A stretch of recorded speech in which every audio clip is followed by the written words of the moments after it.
सामान्य साथियों, सादर अभिवादन।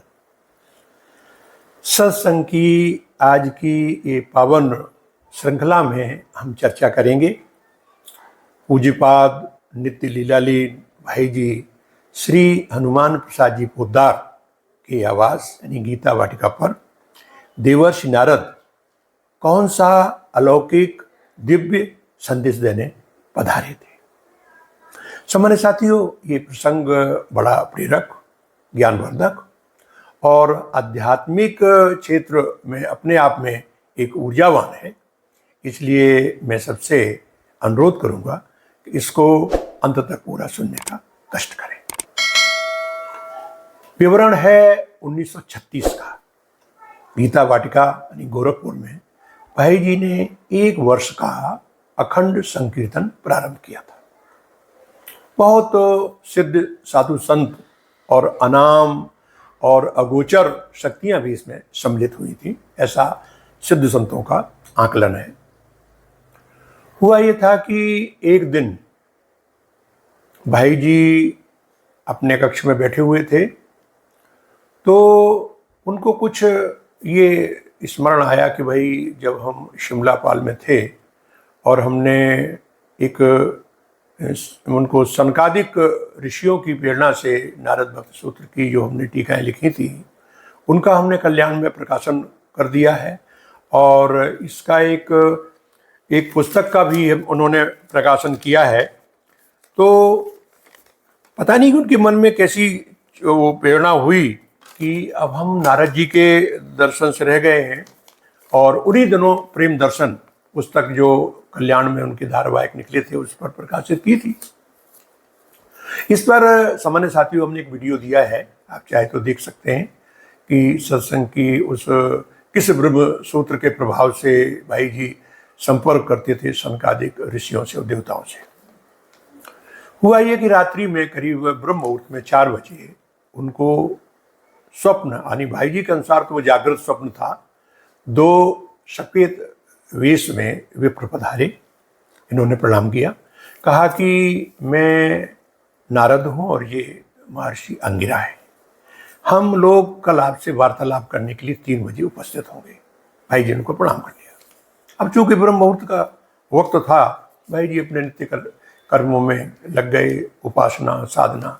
इसके बाद 7 बजे करीब वो निकल के गए और गीता वाटिका में, जहाँ आजकल गौशाला है, उसके पास में एक सुदूर कुटिया बनी हुई थी, थोड़ा निर्जन स्थान था। उन्होंने उसको साफ करवाई और वहाँ एक बेंच लगवा के 2 आसन डलवा दिए और ये लौट आए, किसी को कुछ चर्चा नहीं की। इसके बाद आकर के बैठ गए और 3 बजे अपने आवास में जो गीता वाटिका में ऊपर बैठ के इंतजार करने लगे। देखा जैसे ही 3 बजे 2 विप्र, जैसा कि उन्होंने सपने में देखे थे, वो जागृत सपने में प्रकट हुए। इन्होंने दोनों के चरण स्पर्श किया और चल पड़े। वो दोनों भी इनके पीछे पीछे चल पड़े और आकर के जो कुटिया इन्होंने साफ की थी उस पर इन्होंने प्रार्थना की कि आप विराजें। तो वो दोनों आसनों पर बैठ गए और ये उनके चरणों में विराज गए। जैसे ही ये चरणों में विराजे तो वो यानी नारद जी और अंगिरा जी दोनों अपने वास्तविक स्वरूप में प्रकट हो गए। इन्होंने प्रणाम किया। उन्होंने कहा कि भाई जी ने बताया है कि उसी तरह से बात की जैसे हम लोग करते हैं कि आपने सनकादिक ऋषियों की बड़ी कृपा प्राप्त की है और उसी कृपा के भूता आप जो है दिव्य सत्संग मंडल के सदस्य भी नामित हैं। उन्हीं की प्रेरणा से मैं यहाँ आपको कुछ दिव्य अलौकिक संदेश कहें या कहें संकेत देने आया हूँ। भाई जी ने कहा कि हमें जो है आपकी हर बात स्वीकार है। उन्होंने कहा मुझे प्रसन्नता है कि आपने नारद भक्ति सूत्र का प्रकाशन कल्याण में किया, फिर एक पुस्तक निकाली, इससे निसंदेह भक्तों को बहुत ही लाभ होगा जो भगवत भक्ति में लगे हुए हैं। इसके साथ उन्होंने कहा कि हम आपको एक मंत्र बता रहे हैं, नारायण नारायण, ये अपने साधकों को भी बता दें। जब कोई किसी परेशानी में हो या कोई ये महसूस करे कि हमें कोई हमारे घर में शुभ अवसर हो, प्रसन्नता आए, तो उस तरह इसका जाप कर सकते हैं। सामान्य साथियों, मैंने एक वीडियो भी दिया कि नारायण नाम के प्रभाव से बची कई लोगों की जान और हुए चमत्कार, इस तरह का है, आप देख सकते हैं।